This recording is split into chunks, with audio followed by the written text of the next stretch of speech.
Ladies and gentlemen, put your hands together for Mr. Kenneth Tupper!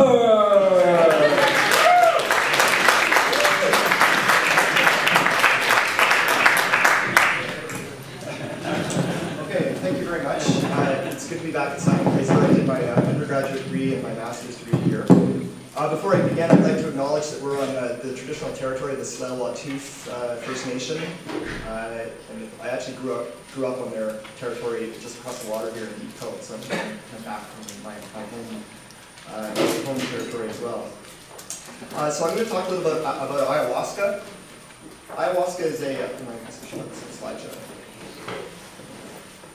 Ayahuasca is a tea that's been traditionally used in indigenous cultures in the Amazon. It's made from two different plants. One is called Banisteriopsis caapi, and it contains a substance called harmaline, or harmala alkaloids, harmine, tetrahydroharmine, which are mild MAO inhibitors, monoamine oxidase inhibitors. It's combined with Psychotria viridis, which contains dimethyltryptamine, which is a potent psychedelic substance, which interestingly isn't active orally. You can eat grams of the stuff to get it synthetically and it won't do anything to you. However, if you inject it or you smoke it, it has a very powerful effect. And that's because the MAO, monoamine oxidase enzyme in your gut will metabolize DMT and make it inactive. However, if you combine it with the MAO inhibitor of the Banisteriopsis, the harmala alkaloids, that deactivates the enzyme and allows it to get into your bloodstream and into your brain. So here's an example of a mestizo healer preparing ayahuasca. It's cooked in these kinds of vats. It's usually done in ritual contexts. It's very rarely, or in traditional contexts, it's always done in ritual settings. The effects are, it gives a kind of mild increase in heart rate, in blood pressure, and body temperature, but nothing that seems to be medically significant in terms of potential risks or harms. It provokes vomiting and diarrhea. That's part of the experience, that purge, and that's considered to be a positive effect by the people who drink it. It also produces unique visions, auditions, and ideations. So I'm going to give you a couple examples of ayahuasca-inspired art by Alex Gray. He's a remarkable artist. He was actually a medical illustrator originally, and now is sort of painting his visions. It's quite beautiful. So, as I mentioned, ayahuasca is used traditionally throughout Amazonia by indigenous and mestizo communities. It wasn't really popularized in the 1960s when there was a sort of psychedelic culture. There was a book written by William Burroughs and Allen Ginsberg, but largely it stayed off the cultural radar. Things like mushrooms and peyote became kind of household names, but ayahuasca didn't for some reason. However, it's emerged from the Amazon in the 1980s and 1990s, and it's creating now legal headaches for different governments around the world. And there's three sort of main trends that I identify of ayahuasca use outside the Amazon. The first and most important is the Brazilian churches. There's several Brazilian churches that have been established in the 20th century, combining elements of African spiritualism, Christianity, and indigenous practices. And the most important of these is this, or in terms of the outside of Brazil, is the Santo Daime, which was started in the early 20th century by Robert Tapper, who subsequently went on and he died in 1971, but his followers welcomed outsiders, especially foreigners who came to visit Brazil and had experiences. So now it's expanded to 30 different countries beyond Brazil. The other to mention is the União de Vegetal, which has its biggest impact was being subject to the Supreme Court decision in the United States. The other type of use is psychomatic use, where you can purchase these plants over the counter in certain ethnobotanical shops or on the internet. So you can buy the plant materials separately, cook them at home, and take them like an illegal drug. That kind of use, there's no kind of data, nobody's done any demographic research on how much ayahuasca use happens.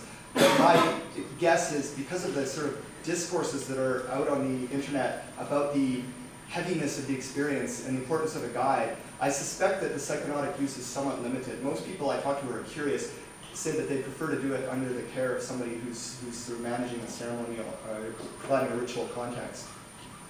And then the third type of use is what I call cross-cultural vegetalismo. Vegetalismo is the traditional practice of healing by the mestizo and indigenous people of Peru. But it's now happening that people visiting that region are participating in ceremonies, and it's been dubbed ayahuasca tourism in a kind of pejorative way. You could, I guess, have debates about the effects on the local populations, the influx of Westerners, lots of money for ayahuasqueros.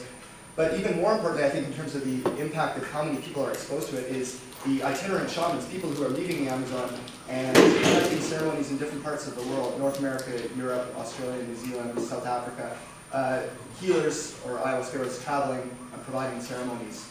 And also now, people, Canadians I know, for example, Americans, Europeans, who are training to become ayahuasqueros themselves. So the uptake of this kind of practice, like I guess, as if traditional Chinese medicine is being picked up by people from outside that cultural tradition. So, as I mentioned, it's been the subject of legal and policy headaches for governments around the world. There's been court cases in numerous countries, the Netherlands, Italy, Spain, France, and the United States.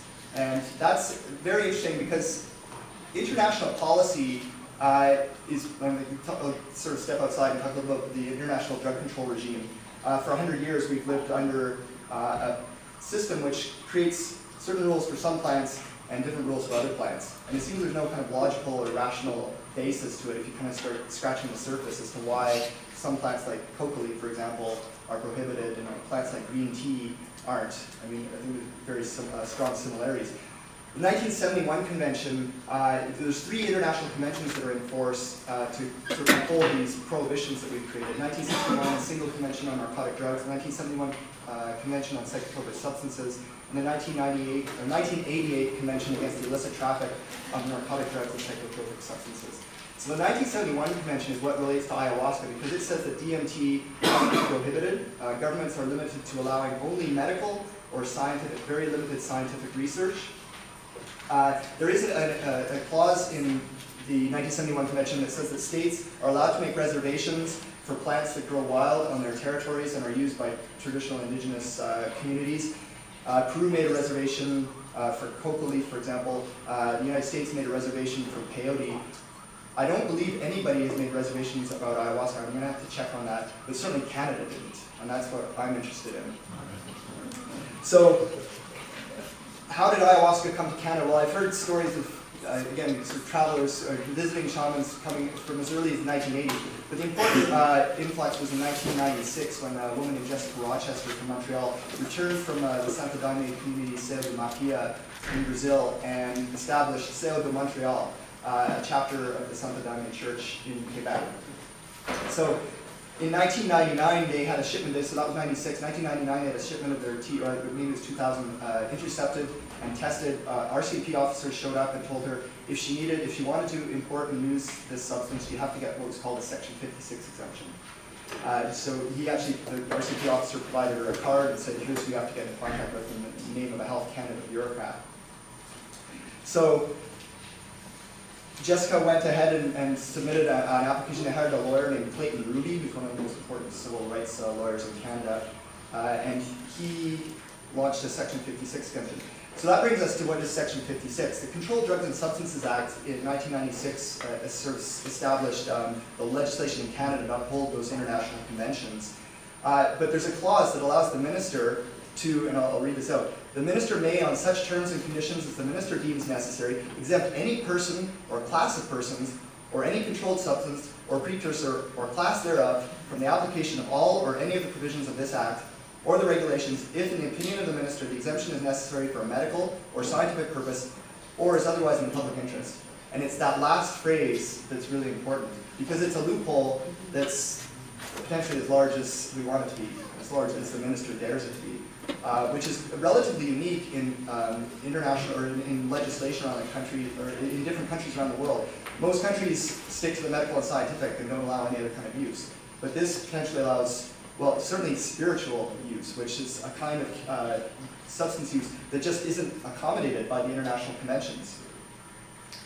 So, long story short, they submitted the application in 2001. It took 5 years before the government finally came out with this statement. It says that we've approved in principle. So I should just back a little bit of information. I got this document, actually this was sent to me, this particular letter was sent to me by Jessica, but I've since done an access to information request and acquired 380 pages of internal documents